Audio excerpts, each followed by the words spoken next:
Good. Let's see. We are indeed recording. Welcome everybody to this little collage. I like the collage effect for our broadcast every week. We can all see each other and participate. And thank you for tuning in this week to the 15 minutes of Maxwell. I like that sound. 15 minutes of Maxwell. So some of my recordings go a little bit longer than that, but I want to keep it short and sweet. This week, we are talking about law number 16. We've been working for 16 weeks on Maxwell's 21 laws of leadership. So if you do the math, we just have a few more laws to go through together. So stay tuned as we work through these. If you got the book, you can read ahead and get extra credit. If you haven't gotten the book, then I will simply summarize what Maxwell is saying so you don't have to read, and then maybe add some bonus material in there as we go along. So, good. So we're talking about what Maxwell calls the law of the big Mo, momentum. And we'll talk about this on a couple levels, as usual. One, we're going to talk about momentum, how that helps you as a leader. And secondly, we'll talk about momentum in sales for just a couple minutes, because I want you guys to be able to apply that. But we're going to talk about physics today. How many of you studied physics at university? Physics. 1, 2, okay. Maybe 8 of you. So we'll hit a little bit of physics. So first thought today is this. Maxwell says momentum is a leader's best friend. Momentum is a leader's best friend. So sometimes momentum is the only difference between winning and losing, if you think about it. I think about sports. If you've ever watched the Olympics, if you've ever participated in team sports, you know how important momentum is. Yeah? Think about the sports you did in the past. Unless it was like, well, I was thinking about ping pong, but even that involves a momentum, right? Any team sport, my daughter played volleyball. She was a very good travel volleyball player, and her team won all kinds of championships. But volleyball, if you've ever watched that or played in it, is a game of momentum. And if one team starts to score and score and score, what will the other coach do? They'll call a timeout. They'll say, stop. And they'll take a little break. So the person serving, it throws them off a little bit. It's all about momentum. You've got surges where people score point after point after point, and then they'll calm down if the momentum is shut down. So works in sports. None of you were alive, I don't think. Maybe a couple of you were alive in 1980. But in 1980, an important event occurred for our nation in the U.S., and that was that we won the gold medal at the Olympics. And if you know anything about the story of the 1980 U.S. Olympic team, it was sort of a ragtag bunch of good players, young players.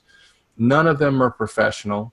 And we, in the third, I think it was the semifinals, we came up against the Russian team. And the Russians were this incredible team, undefeated, never lost, all professional, and supremely confident individuals. And somehow, as we worked our way up toward the Russians, and we gained momentum during that match, during that game, we won. We being the United States. Everybody went crazy. And they went on to defeat other teams and won the gold. But we should not have won, okay? It was not a great team of skaters, shooters, anything. But they won game after game because they had momentum on their side. So same thing happens in sales. Same thing happens in organizations even. Momentum can be your best friend if you're a leader. So if you're in an organization or if you've been on a team that think of the opposite, that has no momentum, what happens? I remember I had an organization back in, I think it's right around 1980, while the gold was being won by the American team in hockey. My sales organization was not. I sponsored one organization that was losing badly. We had no momentum. First week, people didn't sell that much. I didn't sell that much. We came out of the blocks slowly. So do you think everybody was happy and positive? Yay, we're losing. No, they were blaming each other. They were infighting. They weren't getting along with their roommates. There were turf squabbles. There were emotional problems all over the place. And so when we met as a group, it was just like, there weren't fist fights, but it was like not a good time. We had no momentum and no one was winning. So momentum can also definitely work against you. When you have no mo, nothing seems to work. When you have momentum, problems are like, who cares? Have you noticed that? It's true. So I think of LGFG as it is right now. There's momentum. I mean, there are challenges for sure. There are struggles, especially if you're new to the business. But the future looks bright. Things are happening, and obstacles get small as people are winning. You know, when I see the little graph that Dimitri posted of production going like this, then I think that is a good trend. That is good momentum. So that's where you want to be, and people want to be part of something like that. So Maxwell asks, which comes first, momentum or growth? Momentum or growth? Maxwell says if you have no momentum, you're going to be in trouble from the beginning. But here's how he says you can work through that. If you have momentum but no growth, your momentum will die off, right? So you've got to have the momentum, and you've got to grow, and you've got to add people. But if you're growing, then momentum is going to follow. One thing I really like about what you guys are doing, or I guess I should use the pronoun we, is the good news broadcasts. Have you seen those? Good news from LGFG, good news with Lillian. And then she goes through her, little Lillian remarks about how everybody's winning and, people are breaking records. Like Jorgen, congratulations. That all adds to the sense of positive momentum. It gives people confidence, it gives them belief, and it helps with organizational momentum. All right, I promised to talk about physics, so let's talk about that a little bit, because Maxwell talks about physics in this particular chapter. He says if you've got a train that's going down the tracks, and you've also, for whatever reason, you have built a 5-foot concrete steel reinforced wall right on the tracks, okay, that's a bad plan to begin with. But let's just say you did that, and this train is coming along. It's only going 55 miles an hour. It doesn't, when it hits the wall, it just blows through it, okay? It can't be stopped because it has all kinds of momentum on its side, right? Makes sense. But if you take the same train and it's stopped completely, no forward movement, and you put just a little 1-inch block in front of the forward wheels and then start up and try to take off, it won't even move. The train will be stuck. So on one hand, momentum carries that train, or in your sense, in the organization, blowing through big problems. But if there's no momentum, then even the tiniest problems seem like massive issues. Anyone noticed that before? If you've been part of an organization? Yes. Thank you for nodding your head. So a big, heavy, deadweight object can have huge momentum at a very slow speed. And this goes back to physics. Momentum is the product of mass and velocity, okay? The mass of an object and the velocity. So I think about organizations. A huge organization, if you can ever get it going, I think about Microsoft, or I think about, in the old days, like IBM or General Motors. Very slow, very difficult to change. Once they got going, it was positive, but it was hard to make little changes. Now, a smaller organization like LGFG, young, light, nimble, right? It can move at a higher speed, and you can get it going much easier. So you're in a good place. We're in a nimble, quick organization with high velocity, and that involves change, right? Like smaller objects like LGFG are much easier to get up to speed and can change direction. They're not like huge, cumbersome. I remember I talked to a woman the other day that works for Nissan, and she's one of like 90 people. She said she was vice president of neck rests on the Nissan cars. I'm like, you're a vice president of neck rests? She goes, yes. And if you look in our phone book of our directory, they actually have a directory, there are 95 other vice president of Negrass. I'm like, wow, I bet things don't move that nimbly and quickly. So anyway, be happy for where you are. A speedboat like you can run circles around a massive ocean liner, like one of those other companies. So that's cool. So the laws of motion indicate that a small company moving fast can actually generate more momentum than a large one moving slowly. So momentum, here's a good news. Momentum attracts people who like to be a part of something that's going. I talked about that last week. The law of victory. People want to be around people who are winning. People want to join organizations that are happening. It's kind of a snowball effect. So in order to do that, though, everybody listening, has to be willing to move fast and to create speed velocity. And that means you've got to be willing to change. So is everything perfect at LGFG right now? The answer is no, but we're willing to make changes. I really like that survey that was sent out a week ago, just saying, hey, tell us what you like, tell us what you don't like, tell us what you'd like to change, because Dimitri can look at that and say, this is a good idea, we will do this. This is a bad idea, you should resign immediately. So this is my last call, because that was my thought. No, I'm kidding. It wasn't me. All right. So as I said earlier, problems can arise when there is no momentum. So oftentimes when you look around and all you see are problems with the business, this you should write down. If you're in a place where you're looking around and there's just problems, you see problems with this and problems with that. The problem is not the problem. The problem is there's no momentum. That's a good one to write down. My problem is not my problem. My problem is I have no momentum. So you have to work harder to create momentum, and then the momentum will carry you to some extent. I think about water skiing. Who has water skied before? Okay, good. A few of you. When you're first learning how to water ski, you're sitting in the lake, for example, and your skis are up in front of you like this, and you're holding on, I can't demonstrate very well, and you're holding on to the rope between your skis, and you're completely inert. You know, you're vertical in the water. And so when the boat takes off, it takes a lot of, and then you hopefully pull yourself up, your skis flatten, and then momentum takes you along. But at first, it's really difficult.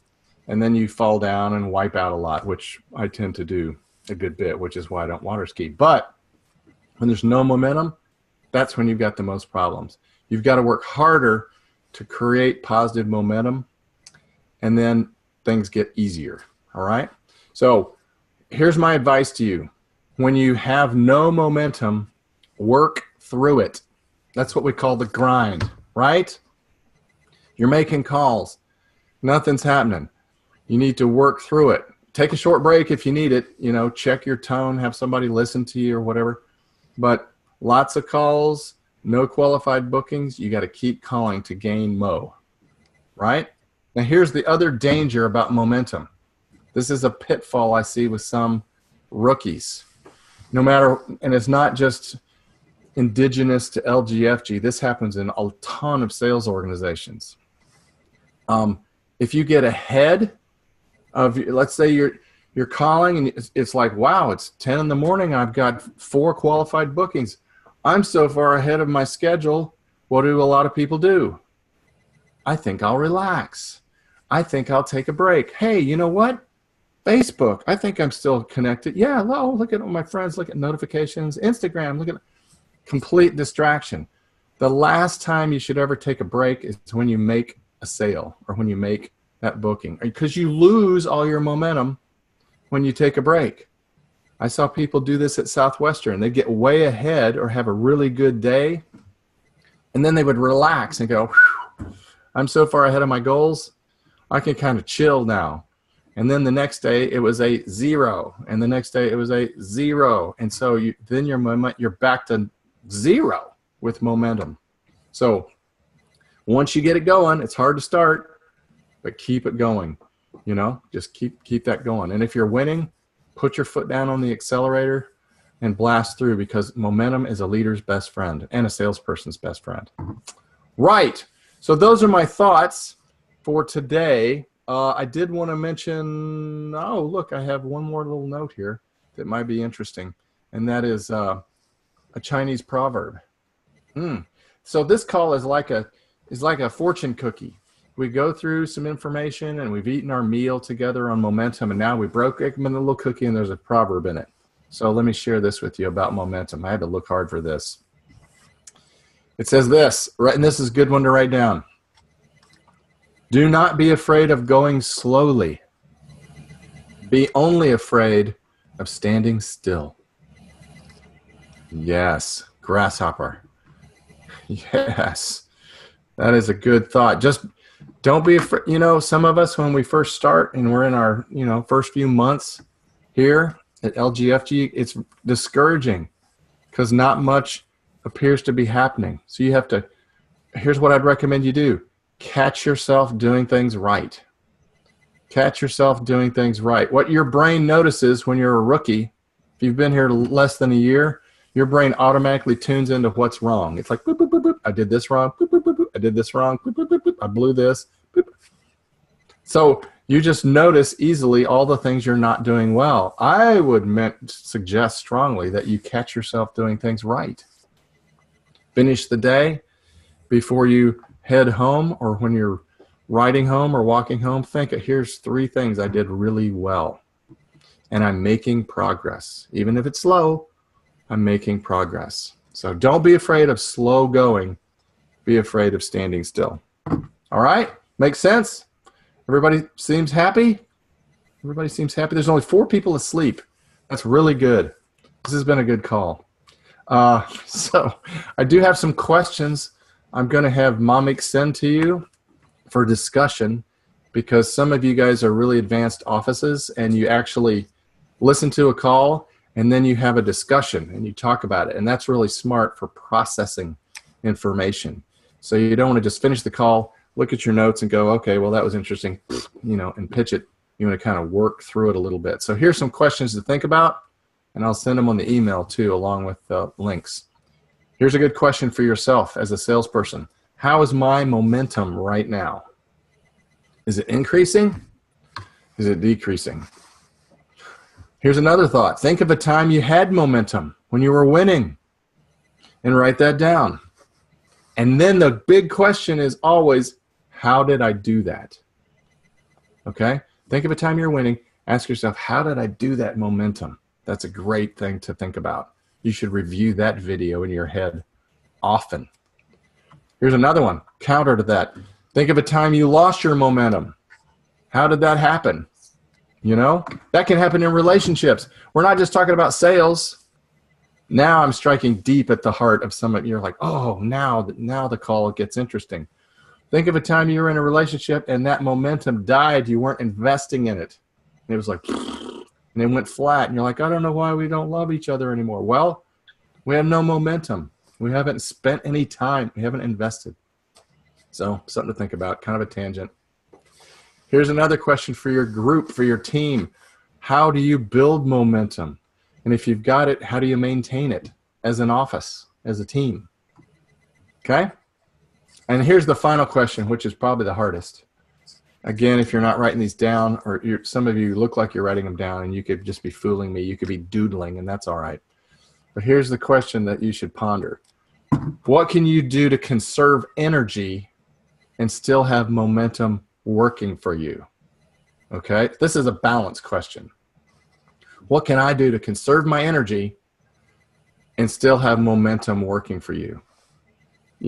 I just got out of swim practice this morning, and we were doing distance swimming, which is not fun for me because I'm not a distance swimmer. It's boring and it's hard. I'm more of a sprinter. So I would take my natural sprinting mentality to sales.